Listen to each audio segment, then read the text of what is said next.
రైతు మాత్రం ఏమీ లేకుండా మళ్ళీ అది చేస్తాడు. వాడు వరేసావు, వరి లాస్ట్ ఇయర్ లాసు, మళ్ళీ వరేస్తాడు. పొగాకు వేసావు, మళ్ళీ లాస్ట్ ఇయర్ లాసు, మళ్ళీ పొగాకు.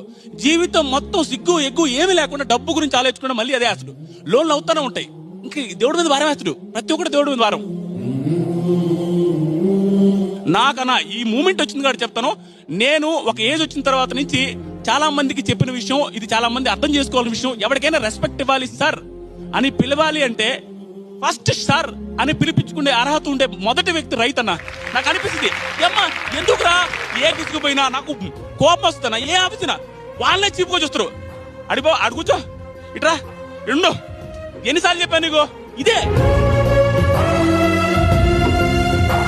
గుడ్లు బాగా వేసుకుని వెళ్తే అండి అది కాదండి ఇలా వెళ్ళండి అంటాడు. ఏమి రైతు కూడు పెడుతుంటే సార్ మీరు వెయిట్ చేయండి సార్, పెద్ద అయినా మీరు వెయిట్ చేయండి సార్, మేడం